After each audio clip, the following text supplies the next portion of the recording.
नमस्कार दोस्तों, मैं हूं आपका दोस्त अतुल और आज सामान्य अध्ययन की एक नई श्रृंखला के साथ आपके सामने प्रस्तुत हुआ हूं। आज हम इतिहास के दूसरे सेक्शन के बारे में स्टडी करेंगे, यानी मध्यकालीन इतिहास का अध्ययन करेंगे। मध्यकालीन इतिहास में मेनली दो सेक्शन होते हैं, एक दिल्ली सल्तनत होता है और एक मुग़ल राजवंश होता है। हालांकि आज से हम जो स्टार्ट करेंगे सेक्शन वो दिल्ली सल्तनत के बारे में पढ़ना चालू करेंगे, लेकिन दिल्ली सल्तनत को कंप्लीट करने के बाद और मुग़ल राजवंश को कंप्लीट करने के बाद हमें और किन किन टॉपिक्स पर चर्चा करनी होगी या किन किन के वीडियो आपको बताए जाएंगे उसके बारे में भी मैं आपको यहाँ पर बता देता हूँ, तो आपको थोड़ा सा आइडिया लग जाएगा हमें क्या क्या पढ़ना है। दिल्ली सल्तनत से पहले हमें सबसे पहले राजपूत काल के बारे में पढ़ना होगा। राजपूत को कंप्लीट करने के बाद हम इस्लाम का उदय पढ़ेंगे। इस्लाम के उदय के पश्चात मुस्लिम आक्रमणकारियों को पढ़ेंगे और मुस्लिम आक्रमणकारियों के पश्चात फिर हमारा दिल्ली सल्तनत प्रारंभ हो जाएगा। दिल्ली सल्तनत के प्रारंभ होने के पश्चात यहाँ पर यानी मुग़ल स्टार्ट होने से पहले हम दिल्ली का प्रशासन पढ़ेंगे। प्रशासन के बाद हम एक बहुत ही महत्वपूर्ण टॉपिक जिसको जनरली हम छोड़ देते हैं, प्रांतीय राजवंशों का उदय पढ़ेंगे। प्रांतीय राजवंश पढ़ेंगे। इसके बाद एक अन्य टॉपिक भक्ति काल का उदय को पढ़ेंगे। इतने टॉपिक होने के बाद फिर हम मुग़ल को स्टार्ट करेंगे और इस तरह से हमारा मेडुअल हिस्ट्री मध्यकालीन इतिहास कंप्लीट होगा। दिल्ली सल्तनत में हम 5 वंशों के बारे में पढ़ते हैं, जिनमें सबसे पहला है गुलाम, फिर खिलजी, फिर तुगलक, सैयद और लोदी। सबसे पहले आज जिस डायनेस्टी के बारे में पढ़ने वाले हैं वो गुलाम है, तो गुलाम डायनेस्टी का ये पहला वीडियो है। हालांकि गुलाम डायनेस्टी को हम 4 वीडियो में कंप्लीट करने वाले हैं, तो चलिए इसका पहला वीडियो हम स्टार्ट करते हैं। गुलाम वंश को ममलूक वंश के नाम से जाना जाता है, ये इसका रियल नेम है। गुलाम वंश यानी ममलूक वंश को भी कई सेक्शन में बांट दिया जाता है। इसे सबसे पहले कुतुबी वंश के नाम से जाना जाता है। अगर आप देखेंगे तो कुतुबुद्दीन ऐबक ने इस कुतुबी वंश की स्थापना की, बाद में आराम शाह भी इसी वंश के अंतर्गत आ जाएगा। इसके बाद इल्तुतमिश ने शमसी वंश की स्थापना कर दी और नासिरुद्दीन महमूद तक इस वंश के अंतर्गत आ जाएंगे, ये सारे लोग शमसी वंश के अंतर्गत। इसके बाद बलबन आएगा, बलबन बलबनी वंश की स्थापना करेगा। बलबन तथा उसके उत्तराधिकारी इस वंश के अंतर्गत आ जाते हैं। इसके बाद खिलजी क्रांति की घटना होगी और यहाँ पर एक नया वंश का सूत्रपात होगा, यानी खिलजी वंश प्रारंभ हो जाएगा। तो ममलूक वंश के बारे में चलिए प्रारंभ करते हैं। सबसे पहले आइए सबसे पहले नामकरण को लेकर के जान लेते हैं। इसका नामकरण कैसे रखा गया है, क्या क्या इसके अलग अलग नामकरण किए गए हैं। यहाँ पर लिखा हुआ है सल्तनत के प्रथम राजवंश के नाम को लेकर विद्वानों में मतभेद है। अलग अलग नामों से इसको जाना जाता है। कुछ लोग इसको गुलाम वंश कहते हैं, कुछ दास वंश कहते हैं, कुछ इलबारी वंश, कुछ प्रारंभिक दास वंश और कुछ ममलूक वंश कहते हैं। अलग अलग राइटर इस डायनेस्टी को अलग अलग नामों से जानते हैं। सबसे पहले इसको गुलाम वंश के नाम से कुछ लोग पुकारते हैं। क्या यह पुकारना उचित है कि नहीं उचित है, आइए देख लेते हैं। गुलाम वंश नाम देने के पीछे कारण क्या था? तो कारण यही था कि ज़्यादातर इसके जो राजा थे वो सारे गुलाम थे। लेकिन अगर हम इसको डिटेल से देखेंगे तो इस वंश के 11 शासकों में सिर्फ 3 ही गुलाम थे, यानी 3 ही दास थे। तो 11 शासकों में अगर 3 दास हैं तो उन 3 लोगों की वजह से इस पूरे वंश का नामकरण गुलाम नहीं रखना चाहिए। और कौन कौन से थे वो लोग? स्टार्टिंग के जितने भी बड़े लीडर थे, बड़े राजा थे, ऐबक, इल्तुतमिश और बलबन, सिर्फ यही दास थे, बाकी इनके बेटे उटे थे वो गुलाम नहीं थे। और एक महत्वपूर्ण बात ये थी कि जब ये राजा बनते हैं तो इन्होंने अपनी दासता से मुक्ति भी प्राप्त कर ली थी, यानी दासता से मुक्त हो गए थे। इस तरह से जितने भी राजा बनते हैं कोई भी गुलाम नहीं था, इस वजह से इस वंश को गुलाम वंश नाम देना उचित नहीं होगा। इसके बाद इसको इलबारी वंश के नाम से भी जाना जाता है। इलबारी वंश के बारे में क्या मान्यता है? इसमें सभी शासक इलबारी तुर्क नहीं थे, तो ये मानना भी उचित नहीं होगा। केवल एक ही शासक इल्तुतमिश ऐसा व्यक्ति था जो इलबारी तुर्क था, यानी एक इनकी जाति थी, एक प्रजाति थी, तुर्कों की नस्ल थी। नस्ल का नाम क्या था? इलबारी। तो केवल इल्तुतमिश ही इल्बारी वंश से संबंधित था, तो इल्तुतमिश की वजह से पूरे वंश का नामकरण इल्बारी करना अनुचित होगा। तो इस तरह से ये भी गड़बड़ हो गया। आगे चलते हैं, इसको नाम दिया गया है ममलूक। तो ममलूक नाम देना उचित है कि नहीं उचित है देख लेते हैं। हबीबुल्लाह एक राइटर हैं, इन्होंने ममलूक शब्द को माना है, यानी इन्होंने कहा कि इस वंश के लिए हमें ममलूक शब्द का इस्तेमाल करना चाहिए। ममलूक शब्द आया कहाँ से है? तो ममलूक शब्द अरबी भाषा का है और इसका तात्पर्य क्या होता है? गुलामी के बंधन से मुक्त माता पिताओं से उत्पन्न वंश, यानी ऐसे वंश को ममलूक कहा जाता है जिसके जो राजा होंगे वो गुलामी के बंधन से मुक्त हो गए हैं और उनके जो भी बेटे होंगे वो आगे चल करके शासन सत्ता संभालेंगे। तो ऐसी कंडीशन इस डायनेस्टी की भी होती है। यहाँ पर जितने भी संतानें आती हैं वो स्वतंत्र माता पिता से उत्पन्न हुई होंगी और इस तरह से इस डायनेस्टी का नामकरण ममलूक कर देना उचित माना गया है। इसके अंतर्गत अभी मैंने आपको बताया ही कि कुतुबी, शमसी और बलबनी राजवंश आ जाते हैं। किसकी स्थापना किसने की ये आपको बताया गया है। इनमें सबसे महत्वपूर्ण प्रश्न पूछा जाता है शमसी वंश की स्थापना किसने की, तो आप इल्तुतमिश टिक करेंगे। इतने सारे शासकों के बारे में हमको पढ़ना है इस पूरी डायनेस्टी में, आपको हम बता देते हैं। आज हम पहले वीडियो में कुतुबुद्दीन ऐबक और उसके बेटे आराम शाह के बारे में पढ़ेंगे। अपने अगले वीडियो में हम इल्तुतमिश के बारे में पढ़ेंगे। तीसरे वीडियो में हम रुकनुद्दीन फिरोज शाह, रजिया, मुइजुद्दीन बहराम शाह, अलाउद्दीन महसूद शाह के बारे में पढ़ेंगे। इसको भी उसी में पढ़ लेंगे हम, नासुद्दीन महमूद शाह को भी। और अपने अंतिम वीडियो में बलबन और उसके उत्तराधिकारियों को पढ़ेंगे। चलिए प्रारंभ करते हैं। सबसे पहले कुतुबुद्दीन ऐबक के बारे में। ऐबक के बारे में हम इतनी चीज़ें पढ़ेंगे, इन चीज़ों को सीरियल से आइए समझते जाते हैं। ऐबक तुर्की भाषा का शब्द है और इसका अर्थ क्या है? चंद्रमा का देवता। कभी कभी ऐसे प्रश्न भी पूछ लिए जाते हैं कि ऐबक का शाब्दिक अर्थ बताइए, आप बता देंगे। यह तुर्क था, यह बात बहुत महत्वपूर्ण है कि ये लोग तुर्क थे। मुस्लिम आक्रमणकारियों के दौरान आपको बताया जाएगा कि जो प्रारंभिक आक्रमणकारी थे वो अरब थे और उसके बाद तुर्कों ने यहाँ पर आक्रमण किया था। भारत में प्रथम तुर्की साम्राज्य की स्थापना इन्होंने ही की थी और इन्होंने अपनी राजधानी लाहौर को बनाया था। यहाँ पर ख़ास बात यह है कि इसने अपनी राजधानी दिल्ली को नहीं बनाया था, अभी ये दिल्ली में नहीं प्रवेश कर पाए हैं। अभी इन्होंने अपनी राजधानी लाहौर को ही बनाया है, यहीं से शासन कर रहा है, अभी अंदर नहीं आया है।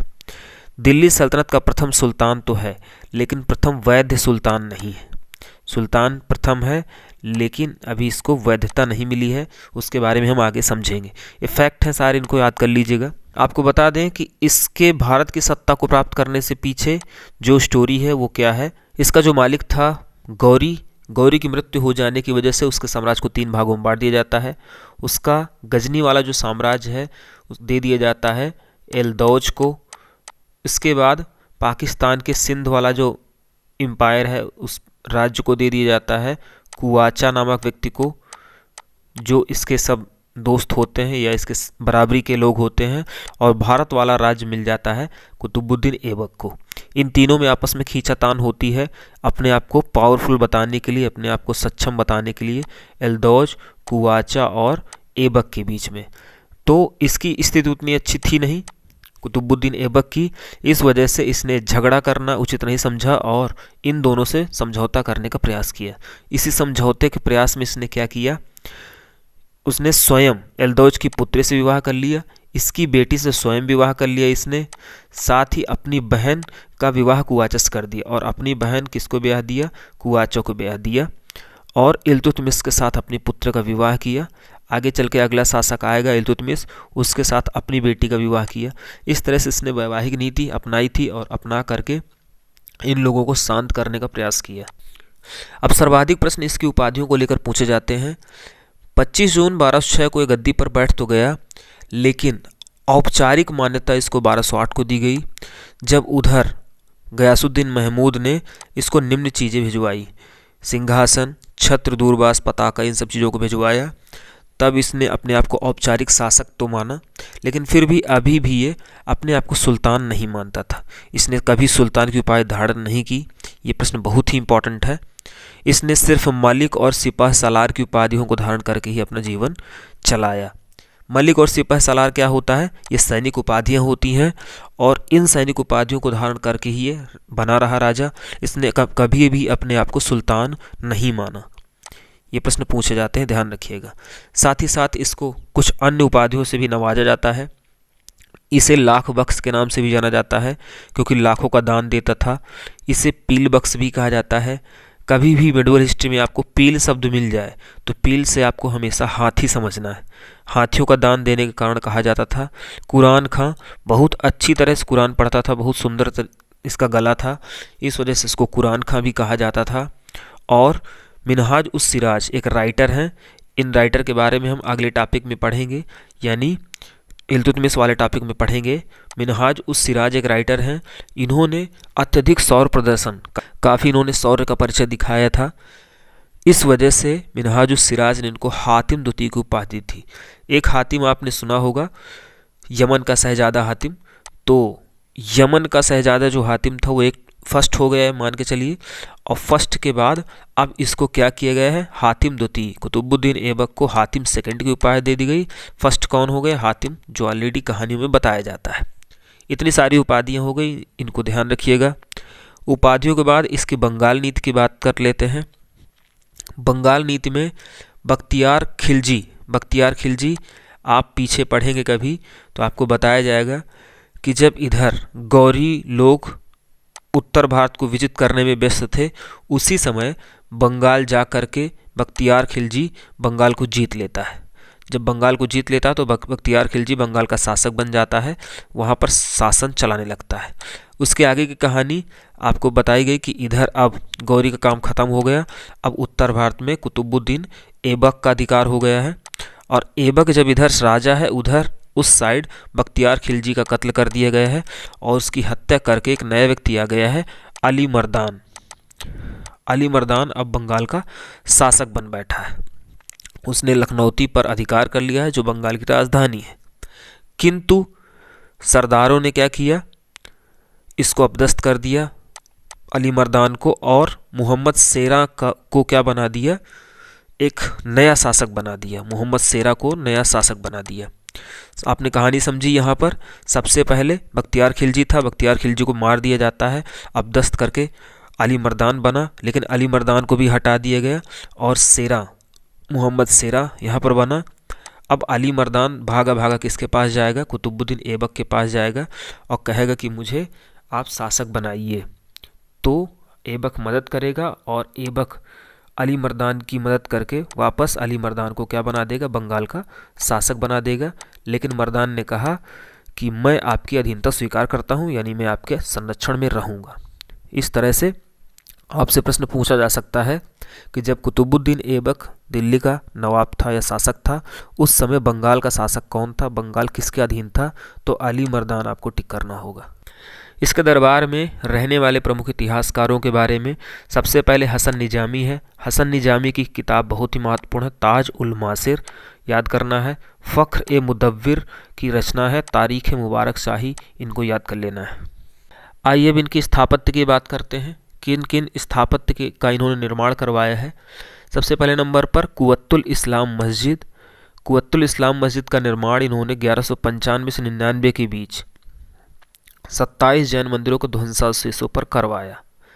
आपको बता दें कि दिल्ली में पिथौरागढ़ का किला पृथ्वीराज चौहान लोगों के अंडर में था, यानी पृथ्वीराज चौहान का ही किला था पिथौरागढ़।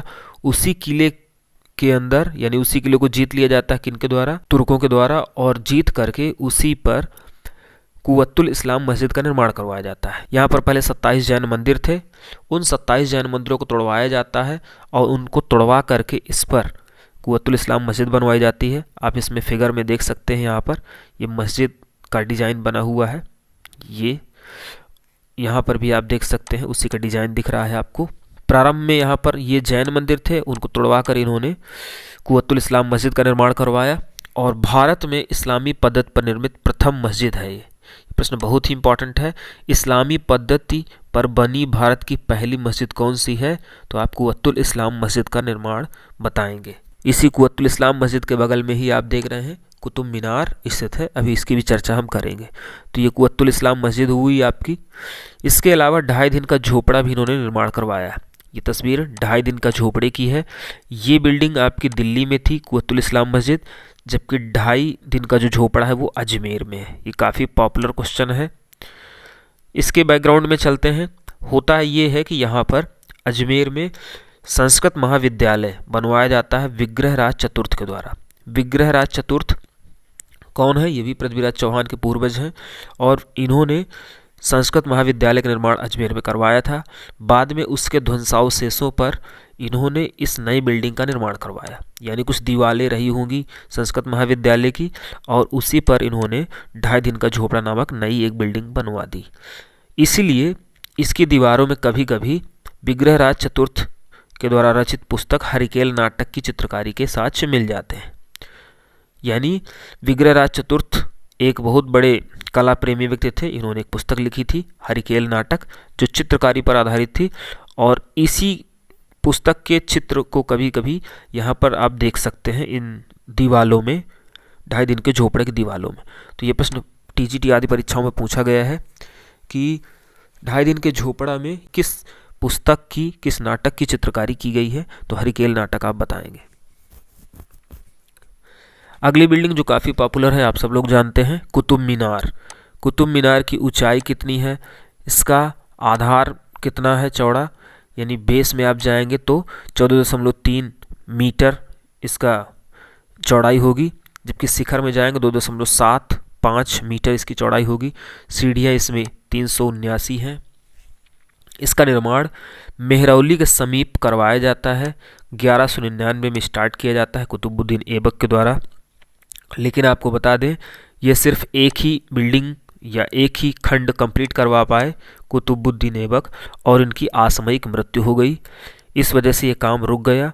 आगे चल कर के अगली बिल्डिंग का निर्माण करवाने का श्रेय जाता है इल्तुतमिश को। इल्तुतमिश ने उनको कंप्लीट किया। कब कंप्लीट किया? 1230-31 में इसको कंप्लीट करवाया।